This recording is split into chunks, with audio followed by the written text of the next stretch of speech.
Hello, everyone, and welcome to The Spiritual American. My name is Dr. Ann O'Hare, and I'm your host. And today we will be talking about the call of the time.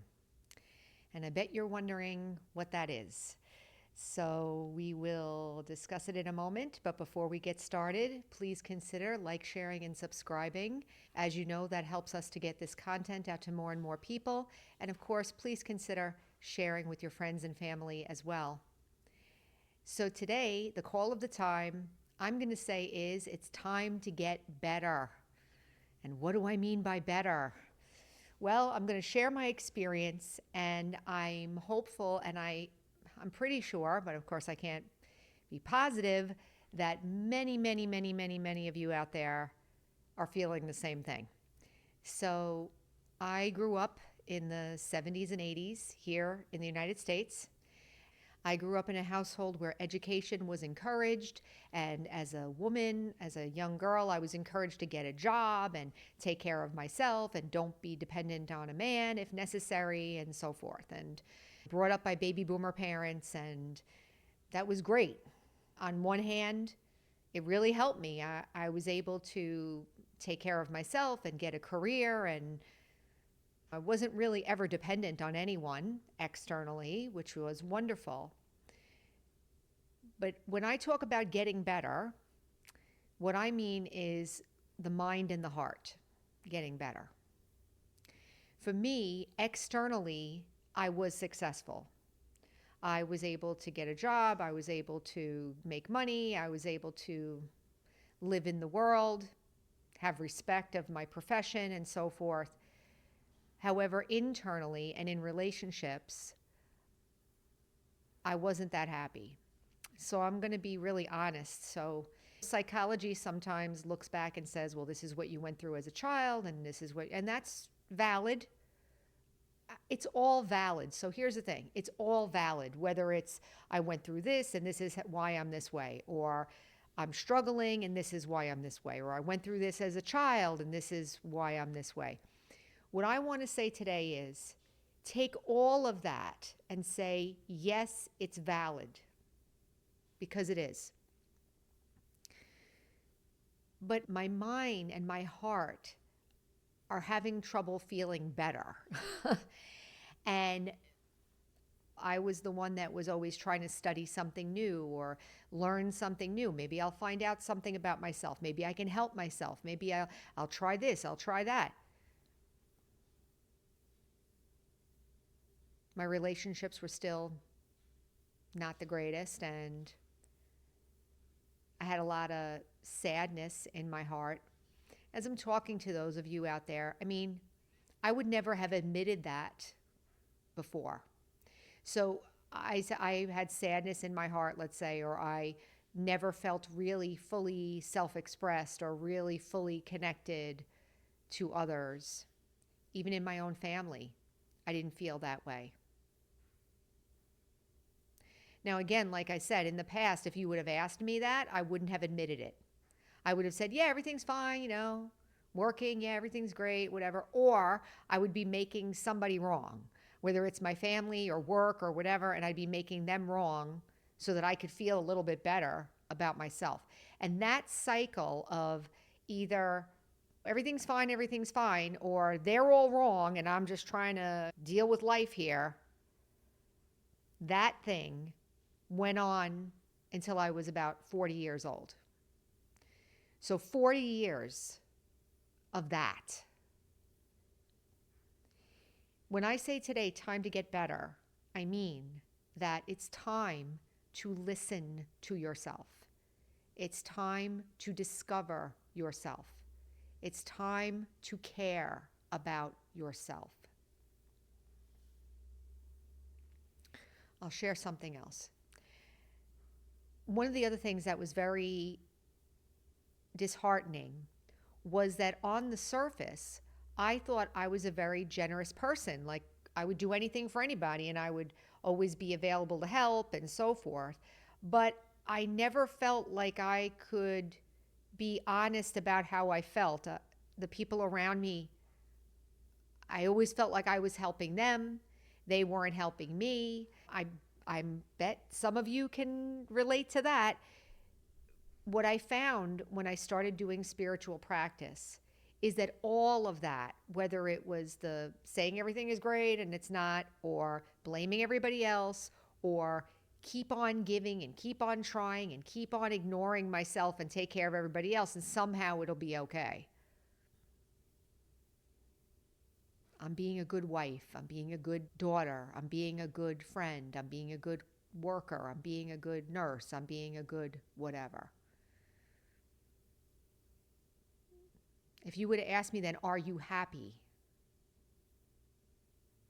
I probably would have said something like, yeah, everything's great. And, again, focusing on the outside. But in my heart, I was not satisfied. I mean, you hear psychology and spirituality too saying, oh, the answers are within and so forth. I heard so much of this, positive affirmations, and I went to therapy. I did you name it, I did it. And I know there's a lot of you out there like me. What I'm talking about now is authenticity. Really making yourself a priority. And I'm not talking about the body, although the body is part of it. If I'm meditating every day, but then eating ice cream all day long and getting sick, that's not going to help me either, right? So for those of you who are like, well, meditation is too kind of abstract for me. I like the healthy stuff. I hear people say, I like to work out. That's great. Use the body. The body is our friend. The body is honest. It's going to give us honest feedback. At least that's a friend. It's honest. But for me, the soul, my mind, my heart, I need some help. I needed some help. In the last episode, we talked about the needs of human beings, the need for companionship, the need to be seen and heard, the needs for belonging. And then contentment, to feel content in my life. So I wrote here, time to get better. And then I wrote, outside trying, inside crying. And for some of you are rolling your eyes right now. I know that sounds cringe or what is kind of silly in a way. But if I really take off the reaction and look at that, that's how I was. I kept trying on the outside to stop the upset on the inside.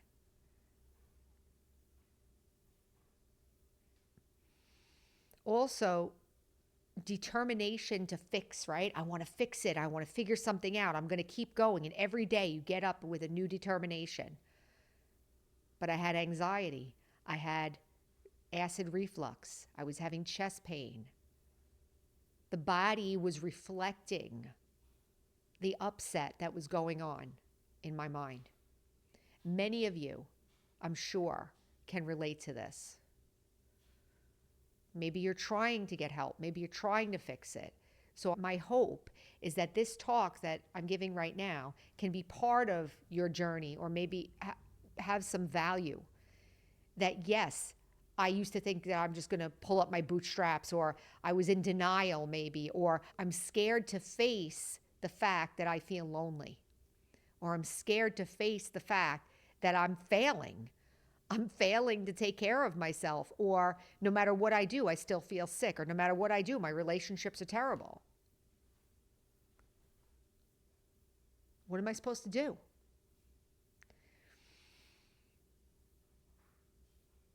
So I wrote here, there's always more and more situations in life, and I'm never really happy. And you hear the years go by, and that's true, but don't look at it as a punishment. Look at it as an inspiration. That time is going by, and I really can get better. If I turn it around and start getting better, then I'm about the rest of my life to feel better, right? So what do I mean when I say it's time to get better? I mean that it's time, like I said before, to put yourself first, to put your feelings first, to put your needs first, to start paying attention to them, to find a friend who you can talk to about this, who's not going to take advantage of you or be critical or be negative or abusive.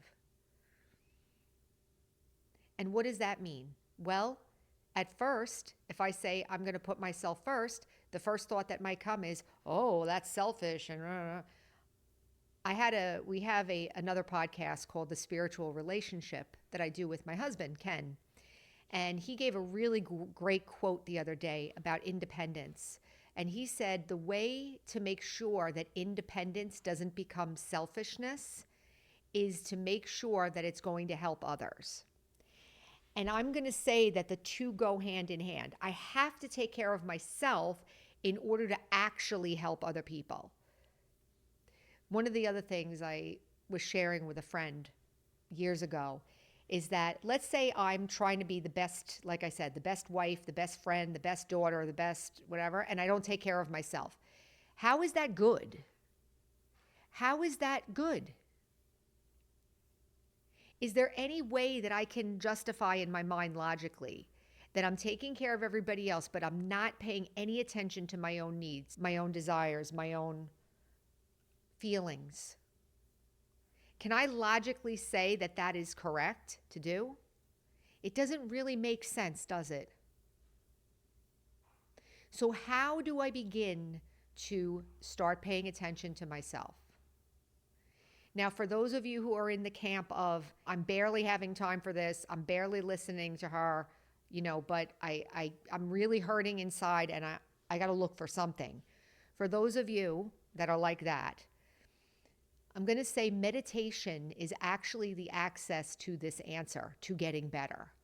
Now, meditation, you may hear it and you may be like, oh, great, another thing to do. Well, we brush our teeth every day, right? We brush our teeth every day. I comb my hair. I put on clean clothes. I pay my bills. Remember all that trying I was saying, all that external trying? We do and do and do and do and do because we have to try to keep it up. We have to try to maintain the external. Now we have to do something to try to work on the internal. So just like I spend all that energy and time to take care of everything on the outside, I'm not taking care of my mind and my heart, my feelings. So meditation, first thing in the morning when you wake up.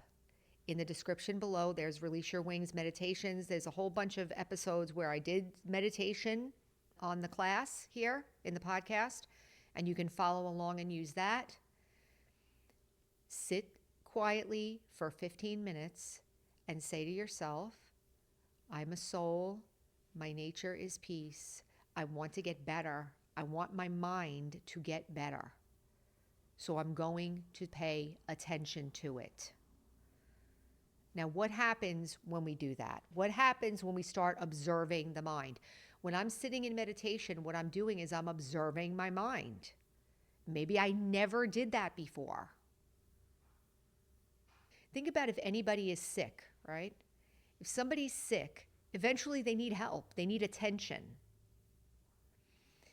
When I'm sick in my mind, when my mind is full of racing thoughts, negative thoughts, self-critical thoughts, and my emotions are running and with moods and anxiety and depression and all this stuff, and it's raging, it's like a storm of thoughts and feelings.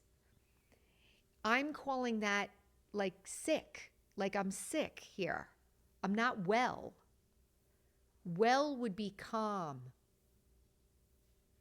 self-respect, content,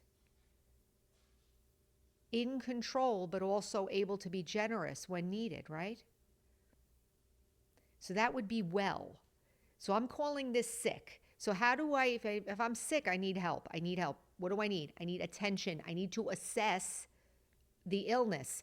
Meditation is like assessing the illness. Now, when you sit down to meditate, so for those of you who are like me, super overachieving, external overachiever, you may sit down for meditation and you say, okay, I'm going to try this thing. And then for 15 minutes, your mind goes absolutely crazy. And I'm going to say, it's fine. With the disclaimer of, if you have an extreme situation, extreme anxiety, extreme depression, suicidal thoughts, obsessive compulsive to the point of where you can't function in life, you need to get help for that. That's psychological or psychiatric help.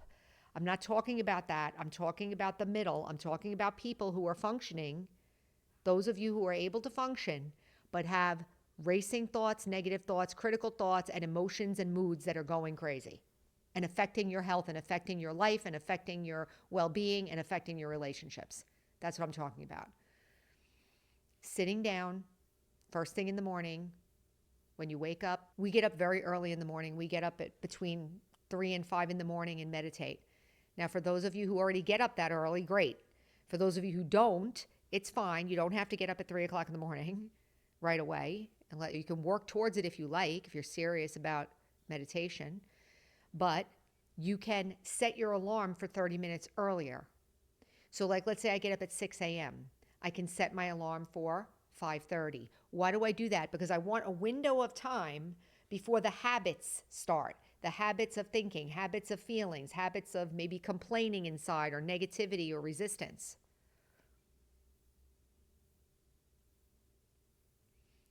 Wake up 30 minutes earlier, go to the bathroom, brush your teeth, sit down. Put on a Release Your Wings. It's in the description below. 5-minute video. Watch a couple of those. As you're watching, your mind may go crazy. Remember what Dr. Ann said. It's okay. Sit there. 15 minutes. If you sat for 15 minutes, you won. You're watching your mind. Sometimes I say, in order to clean the house, you have to face the dirt. In order to get better, you have to look at what the situation is. And what's happened is the world will continue to give unlimited things to do and focus on other than my mind and my feelings and myself. And I have fallen into that trap. You could call it selling your soul, whatever. We all did it. It's not even a matter of calling it bad anymore because we're all there. What's the point? If we're all sick, what's the point of saying, oh, this is how you got sick? No, we all have to get better now. And what do I mean by better, okay? I mean better like internally, but also that my self-respect feels better and I'm not thinking and behaving like I did before. Like, let's say I have anger. I shared this many times on the podcast that I started this Raj Yoga meditation, and 2 weeks after I started, anger completely left. I was very surprised. I was like, wait a minute, I'm not angry anymore. Now, I still had impatience and frustration and irritability and things like that occasionally, because I say those are anger's little friends, anger's little children. But anger was gone after 2 weeks. And believe me, I was not having peaceful experiences in meditation. I was sitting there watching what I call the 3-ring circus.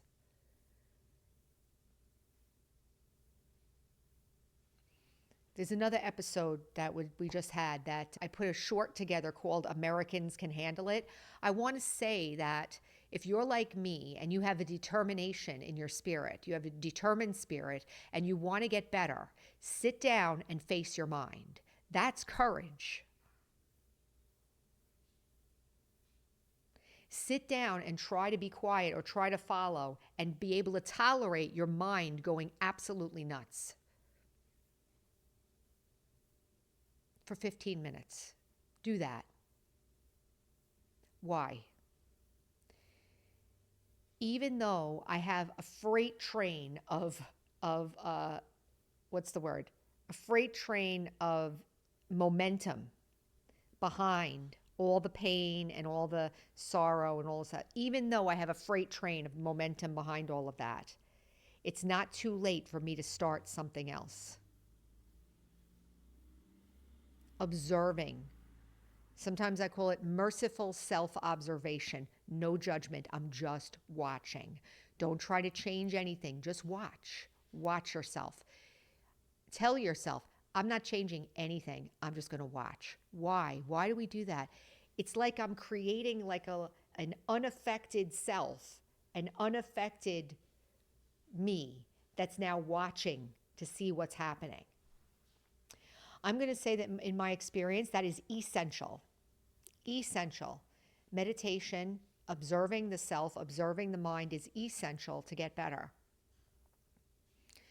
This whole podcast is geared toward people who are like me, people who may not even resonate with the word meditation, may not even think that spirituality is worth it at all, because we're so focused on practicality, doing something, fixing something, and that's fine. But now let's do something to fix something. Let's start watching my mind. Be brave, be courageous. Everything in your mind, you created it. So it's not like there's an enemy, although the mind may feel like an enemy because of the negativity. So, but I'm here to say too that have hope, because as you practice meditation and as you keep observing and as you have little experiences here and there of peace, and your life starts to change and your personality starts to change, you'll start to feel like, wow, this is working. And then it'll be a reinforcement. In my experience, I've been practicing this for almost 14 years. And in 14 years, I can share with you that I have transformed every single aspect of my life, my relationships, my family relationships, my health of my body, everything. Transformed. And been able to learn how to use my thoughts and everything in a worthwhile way, like I'm doing right now. This is, to me, is worthwhile. I'm sharing my experiences with the heart of helping. All of us can do that in our own unique way. So it's not just, oh, my mind is going to get quiet, but my personality is going to change. My situations will change. I'll feel better, and I'll be able to do service. Heal, empower, serve. That's the slogan. So I'll leave it there. There's no better time than now to start getting better, start healing. So I'll leave it there. Like I just said, our slogan is heal, empower, and serve. And so until next time, take care.